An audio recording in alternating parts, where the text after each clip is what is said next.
What about northern Nigeria, the threat from the terrorist group Boko Haram? Yeah. Once again, a very dangerous group. Yep. On the other hand, there are legitimate grievances in the north, predominantly Muslim north.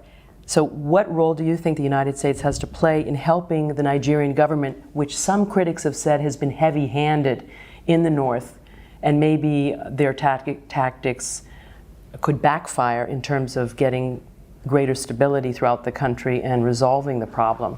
Well, you know, Boko Haram is not a popular group, and you mentioned among the Hausa and the northern groups that they're active there, like in the city of Jos and other places like that.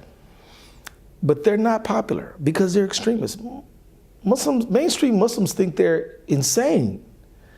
And so these people are really threatening and dangerous to everyone in the region. And but at the same time, if the government comes in with too heavy of a hand, you know, part of what Boko Haram's strategy is to try to get the government to overreact. And then what they do is they go to people affected by the overreaction and say, see, join with us because the government's overreacting. This is so a group like Boko Haram knows it cannot take on the Nigerian military toe-to-toe, but they hope that they can build popular support by getting the Nigerian military to sort of have a lot of collateral damage, which they then will try to collect because they'll have a point of grievance. So it's very important to have a measured response. The United States is trying to get this measuring cup right all over the world itself. And certainly we need to share what we have learned and actually learned some things about how to get this balance right in Nigeria.